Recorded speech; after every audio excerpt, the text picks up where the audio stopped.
Construction project manager tips. Now, before we kick into this, I think it's really important to understand what is actually the job of a project manager. And for me, really clearly, really nice and easy, 3 key parts to a really good project manager. Number 1, you deliver the project on time. You've got to deliver the project on time. Number 2, you've got to deliver it on budget to the cost associated to the job when it was priced. Number 3, you've got to keep people bloody happy as well, which is easier said than done. To do all 3 is very, very difficult. But if you're organised, you're proactive, you plan ahead, and we'll go through some tips to help you out with that going forwards, you can do it and you can get there as best as you can. So let's crack on. So good project management is all about the very, very start, way before you get on site. And it's about, well, what does a project manager need to be able to do their job properly before they even start working on the job? And number 1, they need a detailed pricing document. So they need to understand, right, how has the job been priced? What's the job made up of? What's all the different elements? What's all the subcontractors? Absolutely every single part of that job, they need to be able to understand. That's how it's been priced. So that is the budget to deliver that job to. Then number 2, they need the latest drawings. They need to be aware of all the drawings and what revisions have been made, because they need to understand the job. And sometimes jobs have 3 or 4 revisions. The PM needs to be absolutely clear, right? This is the drawings that the job was priced to, and they're the drawings that we're now carrying forward. The amount of mistakes that can happen when PMs have got the wrong drawings from the estimator, the client thinks they're getting it from this drawing, the architect hasn't updated it properly. People make mistakes all the time, so the PM needs to get the right drawings and needs to double, triple check that the right drawings are there. And that's why I'm a big believer that on the estimation, the drawing numbers should be listed so it's very clear and it gives you absolute clarity and certainty that that's how you've priced a job. The customer and the architect can't argue with that, or anyone else that's involved. Then number 3, the PM needs to understand all of the communication or any key communication that's happened from the initial inquiry stage to actually the pricing stage when you've won the job and the business has won the job. The PM needs to understand, right, what conversations have happened? Have you agreed extra things for free, for little cost, for extras, for doing this? You know, what's been agreed? Is anything key or pivotal information like restrictions or problems that could be in the way that have been discussed in that selling and like estimation stage? PM needs to be aware of that right there in that period of like handover. And number 4 is mainly exactly that, it's the handover. The PM needs a detailed handover from the person who estimated the job or the person that sold the job and priced it, whatever it is in your business. The PM needs that time. You need to give the PM that time as well, a good hour or 2, depending on the size of the job. You know, if it's a large job, it could be a really lengthy meeting. If it's like £1 million job, that could be a day-long process of really detailed handover. But for a 50 grand job, an hour or 2, whatever it is for you and your business, you need to afford the time to the PM, the person that's actually taking the job over, and go through it. Go through the document, explain it, explain why it's been priced that way, potential red flags that the estimator sees, because you've got to remember, the person that's priced it or looks at the job and knows the job, you know it very, very well. Whereas a PM is coming into it and it's cold.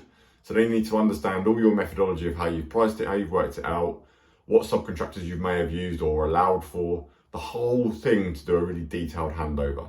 If you don't just do that and you just give a PM a document and go, right, crack on with it, it's going to end up in mistakes. And then lastly, number 5, the PM needs to be aware of all the contractual obligations. Is there a contract on the job? Is there a time frame associated on the job? Is there a purchase order? All these little different bits. Anything like legalities, is there party wall agreements, is there knock-through agreement, all sorts of different bits like that that might link with planning obligations, planning regulations, building regulations, all sorts of specifics with structural engineers. Are there holes in the design, the drawings, all that type of stuff, the legalities, the restrictive stuff that could cause a massive headache and a massive problem for a job, because that type of stuff, you can get yourself into all worlds of fees, delays on site, the whole shit. So the PM really needs to know any contractual obligations like that and anything legalities that could really slip up the project. Then from that point, the PM can crack on with the actual job. And now I want to look at, right, what skills does the PM need to actually deliver the job on budget? Firstly, number 1, they need to understand all the costs. So they've had the handover from whoever's priced the job. They need to really digest that and understand that themselves and read through that document and get a really firm grasp of the job. And then number 2, the PM needs to look for ways to save money. A PM should be driven by saving money and being more efficient. So they need to look through how the person's priced it, Because when it was priced, you may have only got one or two prices for each different element, whereas a PM should have the time to be able to go, right, let me shop around and improve and get better, make the company more money. And then number three, they look for ways to buy better, so materials as well, might go around to different suppliers, more local suppliers, might be more efficient ordering more stuff from one supplier and it works out cheaper, easier, so it's quicker on site. Efficiency and cost saving is what it's all about being a really good PM. And then number four, the PM has got to manage all the customer expectations, the variations, any extras, anything else that's going to be coming up along the program or the project. They need to really have a firm handle on that, get prices agreed before you actually do the work and instruct other people to do the work so you don't create liability on the company and then end up in a battle at the end of the job claiming for extras. A good PM needs to be on that all the time, on the money, on the button, really working with a client the whole way through. Then number five, a good PM needs to manage all the subcontractors, all the labour, needs to listen to all their shit because it's going to come up, needs to listen to all their requests, their actions and all the different bits they want and different materials they want, everything, and needs to be able to manage it and manage people. It's a skill in itself, managing people, but you've got to be that central pivotal person that can do that and tolerate people's mistakes and their interpretations of stuff, but also keeping a tight ship so that everyone does what they need to do so that the project stays on budget. And number six is exactly that. It is running a tight ship and basically not taking any shit, because people will try it on all the time. You know, people will go, oh, I've got to go early, I've got to do this, I've got to do that. Oh, why don't we do this first? The project manager's got to revert back to the program and actually stick to it and be strong enough to go, no, you're doing this, you're doing that. Piss off, basically. You know, and that doesn't mean you're not working with the subbies and your labour, but sometimes it's a collective approach. But the PM's really got to hold a really tight rope on everything, otherwise things will start to slip. And then lastly, number seven, the PM needs to be able to track all the costs and manage all the implications of different delays or different problems on site, design changes, implications, and managing that whole thing. If the PM is not tracking costs, that job is going to go sideways. It is not going to make the money that the project should do or how it was set out when it was initially priced. Now, next we move on to skills to deliver the project on time. Now, number one, it's all about pre-planning. The better the pre-planned any project is, the easier it's always going to run. If you start day one on site and nothing is organised, it is going to be chaos and a ball ache the whole way through the whole job, and you're going to be holding on for dear life. It's not a good place to be in. It's not what you want to be doing. The best run projects they're really pre-planned to begin with. They're looked at thoroughly, they're organised, and it's really a detailed person that's going to do that and sit down and spend the time to get ahead of the job. And then number two, it's all about being an amazing communicator. You need to be able to really have great conversations with the client, your subcontractors, your labour. Everyone needs to be made aware of, right, well, this is what the program is going to be. This is when I need you to be in. This is when I need you to be out because of this, and this. Everything's agreed upfront, organised and collective, and you've got a solid plan ahead of the job actually going into it. And number three, you need to really understand the job yourself. You need to go to site as a PM. You need to really understand it. You need to be able to have the meetings with the subbies, the labour, everyone else, the client, talk through absolutely everything, because a day at the front end before starting the job doing that is going to save you loads and loads of days while you're running the job. You need to be a very detailed orientated person. You need to really understand the job, know it inside out better than anyone, so that you can't be pulled on anything, you can't be questioned on anything. You need to know that job like the back of your hand, no questions asked. And then number four, to keep it on time, you need to create the program. So there may have been a rough program at the estimation stage. It might have been, right, this is a 6-week job or it's a 3-month job, but it might just be an overall program. A good project manager will do a detailed program because you spoke to all the subbies, you spoke to the client, you know the spec, you know the job, you know every detail. You can then put that into a program. You're making it more efficient to try and save the company money. You're getting really organised. You know your long lead items. You know what needs to be ordered way ahead of when you're going to need them on site.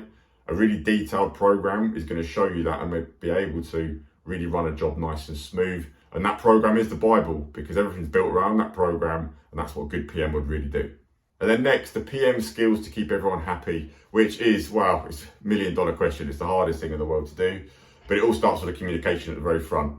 You know, again, going back to everything's organised, you're seeing a theme here. It's all about organisation. So the best PMs are organised people. If you're not an organised person, you're not going to make a great PM.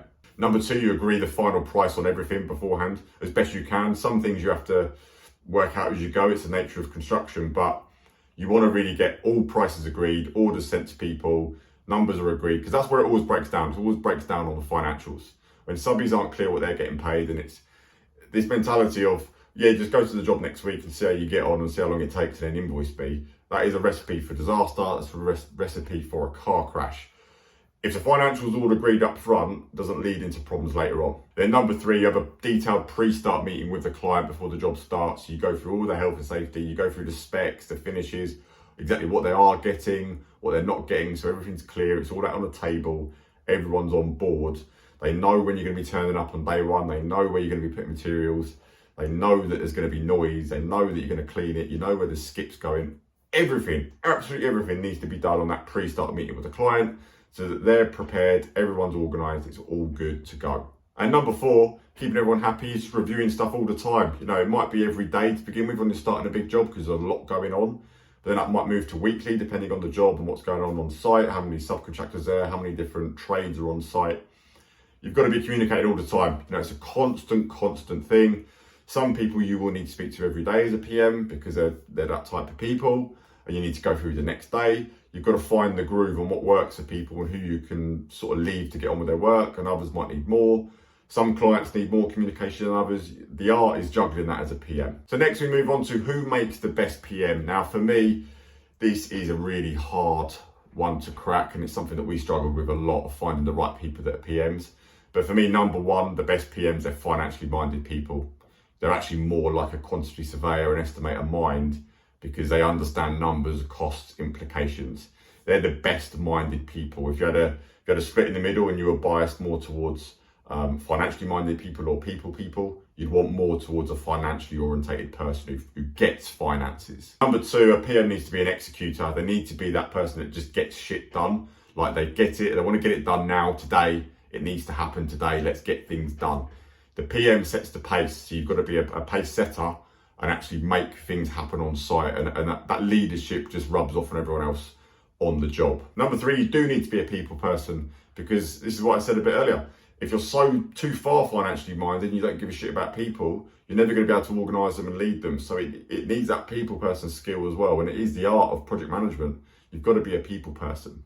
And lastly, number 4, you need the experience. You need to know what you're talking about. You need to actually know how the job is delivered. You need some practical knowledge. You need the technical knowledge. You need to know your craft, because otherwise clients are going to query you on stuff you're not going to know. You're going to look like a bit of a muppet. Labour's going to query and ask you stuff and go, what do you know? And it's going to create chaos. People that don't know this trade or this industry try and be a PM, they just go around in circles and circles and get burnt. So you need to have the experience, the practical and the technical. Now lastly, I just want to finish off that being a project manager is bloody tough. It's a tough job to sit in. You'll never get it 100% right. There'll always be something not quite right on a job. There'll always be a niggle. There'll always be a poor late with a subby, or a bit of labour, or materials will be late. People will let you down. Clients will change their mind last minute. They'll call you late at night. They'll move the goalposts. It will always be like that. No job is ever priced exactly at one price and with one project timeline, and then is delivered exactly to that timeline for the exactly same price. Never ever going to happen. So you've got to be able to juggle everything basically. You are really juggling a lot of balls all the time being a PM. And next, you need to be able to handle stress. Your stress management needs to be really good. If you flap, if you don't like uncertainty, you don't know, things that might come up, you're really going to struggle being a PM. You've got to be able to handle stuff, and you've got to be really proactive as well, dealing with stuff as it happens and not leaving things and putting things aside. You've got to be on the ball all the time. You need to be able to look ahead. You need to be looking at next week, the week after, the next month, depending on the project duration. You've always got to be looking ahead of knock-on effects of what's going on today on site. And lastly, you just need to be a really proactive person that can just handle the shit and take the shit. But I can't put it any more blatantly and as honest as that. You've got to be able to take a lot of shit and handle it. Okay, so that's it for project management tips. If you haven't done already, make sure you subscribe and like the channel so you get the notifications of when the next videos come out straight away so you don't miss them. And I'll see you on the next one.